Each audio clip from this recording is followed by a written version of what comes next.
Welcome back to the next video we got going on. We're gonna be focusing on the whole interior. Engine's out. It's actually right over there. But while I order the rebuild kit, I'm just gonna take some time to clean up this interior and hopefully just get it stripped and painted. So first things first, we gonna clear out all this stuff. Like, I got a whole dash, just big, this thing is big chilling out here. So let me get all this stuff outside of the car. And first thing I want to focus on this video is the door, AC. Hopefully we get all this stuff cleaned out and painted. Okay guys, so I'm going to be doing a voiceover because the background was a little too loud in all these clips and I had music playing.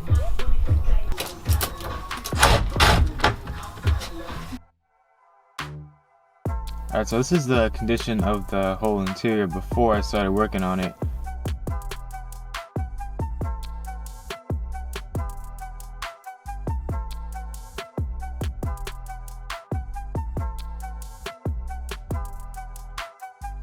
I've been unbolting whatever I see connected to like the plumbing or whatever for AC and heating, and it's loose.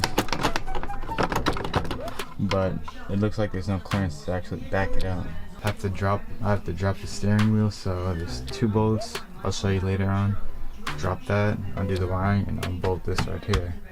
And everything, it should give me clearance to back everything out. We're gonna drop the steering column. So in the steering column there's gonna be 2 bolts. You can go ahead and loosen those. And then once you get those loosened, just keep it threaded in a little bit so it's just hanging down. Then you're gonna want to go under here and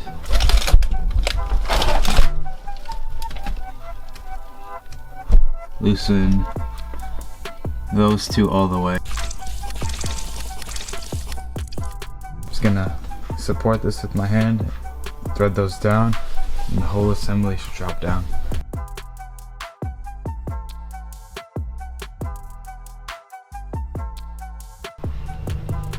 Okay, so these are the lines that go to the plumbing from the heater core. Pliers like that, and got it off.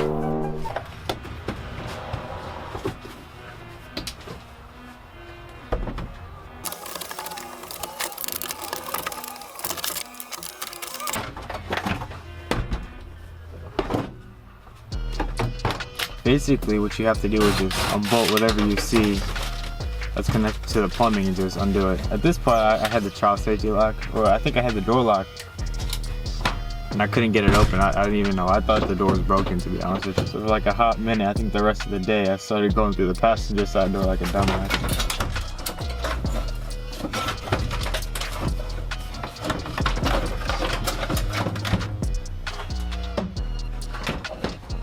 Alright, so it's the next morning. I just wanted to get a dent out that I had on the car just before I paint all the interior. It was nothing perfect, but it did the job.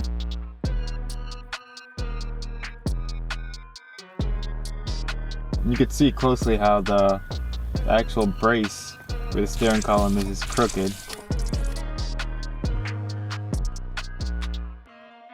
One issue is on the brace for the steering column, the little bar that goes across the whole car, there's a pin on it that you got to get off. And once you line that pin up, you can just tap everything back into place with the rubber hammer.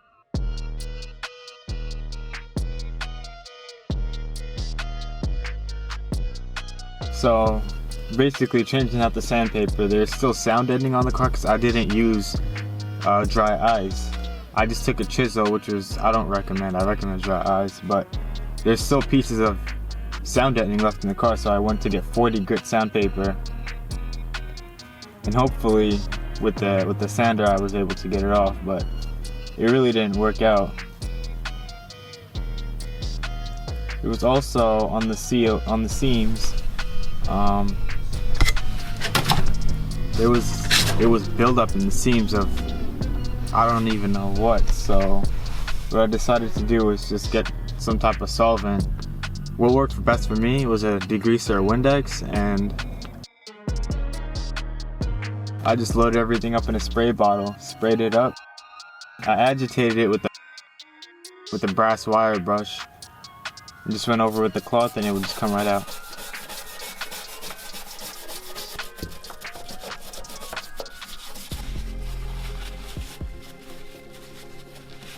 So here's a little time lapse of the same chisels that I used.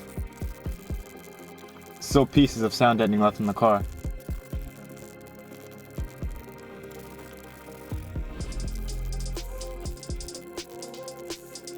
If I do paint over that, it'll be real noticeable if I paint over it. So I tried to get the most I can. I started using a wire wheel, which worked alright, but it would drain my my drill, the battery on the drill. Just that whole clip right here was the battery going like that. So I tried to drill through it and put it on an angle grinder, but that didn't work.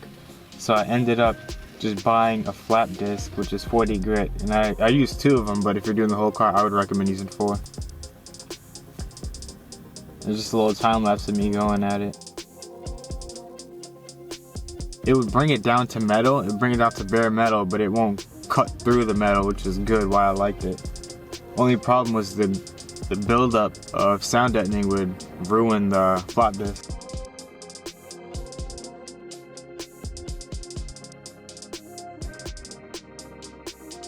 So at this point there was a hole in the floor, so I took a piece of metal, weldable, and I decided to actually weld it.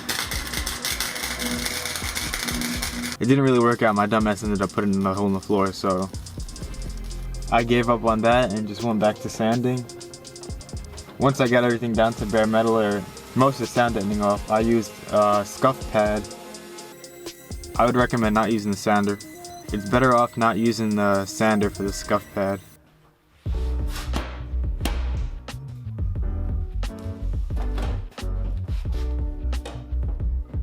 I was planning on removing the window motor and regulator, but I got everything unbolted, but I guess the position of the window or something got stuck. I don't know. I got annoyed, so I said, okay, I'm just gonna break it. So this my dumbass is out here throwing spark plugs at it, hoping that'll work. Started setting up cardboard on the floor because I didn't want to hit it too hard where glass went everywhere, but I knew glass is still gonna go everywhere. So I said, yeah, let me just use a hammer.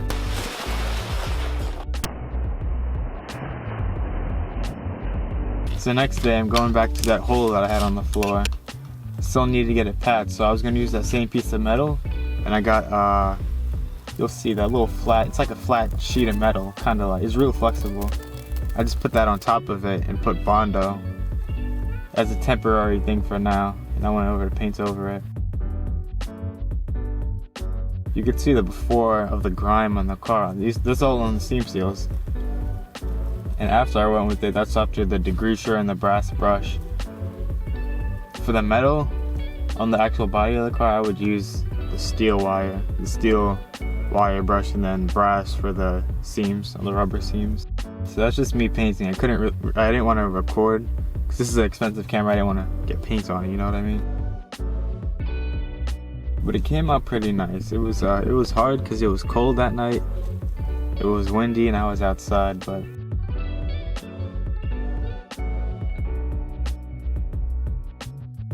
I didn't paint one area. You can see I circled over here. That's simply because I decided to use some of the trim to cover it.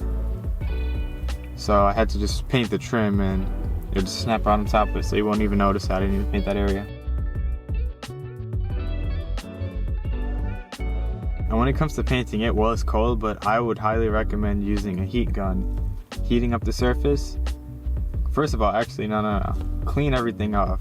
Use like Windex and a cloth or whatever. Clean it off, let it dry. Scuff it up, clean it off, let it dry.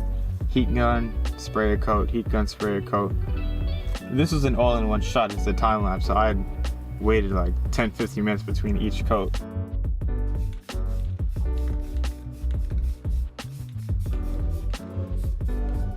All these 240 boys know about the stash. even the Skyline. That usually has like a bubble in that dash and cracked. But I started off by taking the vents out. After messing around with flatheads, my dumbass actually paid attention and found out underneath it there's tabs that you gotta push in. Once you push those tabs in, the vent will pop right out.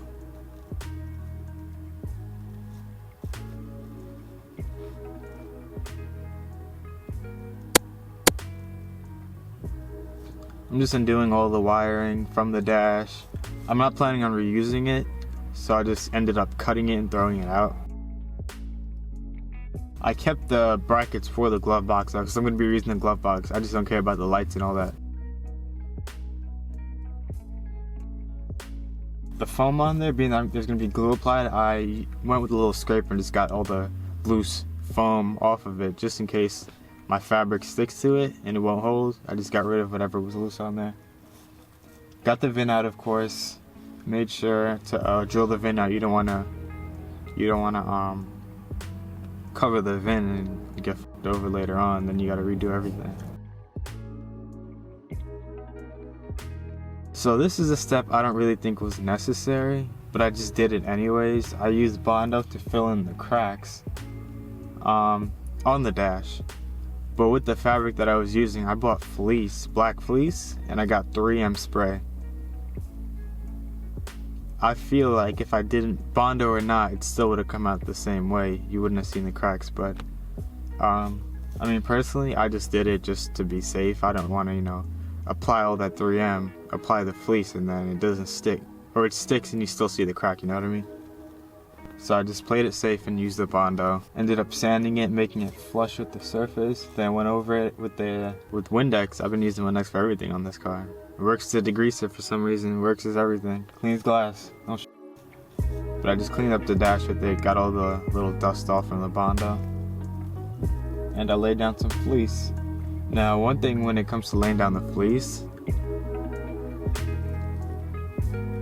I would recommend when you're spraying it, wear gloves when you're spraying it, and then after you're done spraying it, take the gloves off so your hands are clean, so you could actually handle the fabric, because you don't want to get loose glue from your hands onto the fabric. You can see even I was putting my hand upside down because I didn't want to really get glue on there because it would just ruin the finish.